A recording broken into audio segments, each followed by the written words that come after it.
Namasté, bonjour. Ici Julien Lévy. Aujourd'hui, on va décomposer la posture du guerrier pour la passer à la loupe Virabhadrasana numéro 2.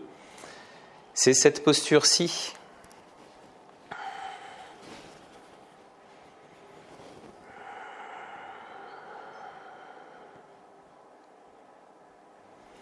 Voilà, c'est une posture assez courante du yoga et du yoga dynamique en particulier. C'est une posture qui nous permet de développer notre capacité à faire face aux défis de la vie et en même temps développer une attitude yogique face aux défis que la vie nous propose. Donc c'est un guerrier certes, mais un guerrier pacifique. Virabhadra, c'est une incarnation de Shiva en fait. Donc pour commencer, on va partir avec les jambes écarts, à peu près une longueur de jambe entre nos deux pieds parallèles. On essaie de former un triangle équilatéral. On va tourner notre pied vers l'avant et ensuite on plie notre jambe avant. Donc, première étape, on part du sol, notre contact avec la terre. Première étape, on va observer la position de nos pieds. En général, il est conseillé d'avoir les deux talons sur une seule et même ligne. Quelquefois, ce n'est pas possible pour une question d'ouverture de hanche et de positionnement du genou. Je m'explique. On va se mettre de face.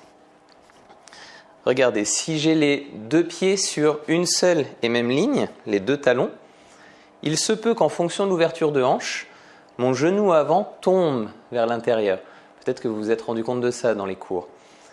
Dans ces cas-là, on va privilégier l'alignement du genou et bien l'emmener en direction du deuxième orteil. Quelquefois, ce n'est pas possible pour une question d'ouverture de hanche. Auquel cas, on décale un petit peu notre talon arrière. Les pieds vont plus être sur une seule et même ligne, mais auquel cas, on arrive à avoir notre genou dans l'axe. Et c'est beaucoup plus sain de travailler plutôt sur le genou pour préserver ses ménisques plutôt que forcer et pour absolument avoir les pieds sur une seule et même ligne. Donc n'hésitez pas à ajuster, ça c'est une première chose.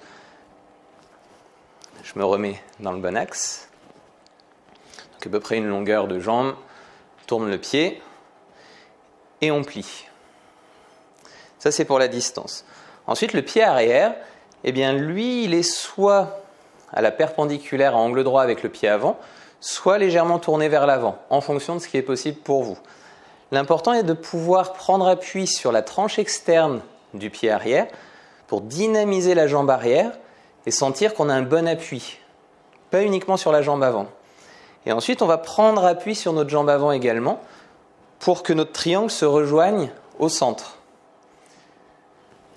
Une fois que les bases sont bien posées, avec le tibia perpendiculaire au sol, on peut aller un petit peu plus loin. On va observer la colonne vertébrale. Peut-être que vous avez observé dans certains cours que vous avez ce type de posture. Essayez toujours de redresser, d'avoir la colonne à la verticale pour pouvoir avoir votre axe central, l'instant présent, un pied dans le passé, un pied dans l'avenir et le regard tourné vers l'avenir, mais toujours dans son centre. Il se peut, je vais changer d'axe à nouveau, il se peut que les fessiers fassent ça, que ça sorte là et que ça creuse beaucoup. Alors j'exagère un petit peu, c'est fait exprès.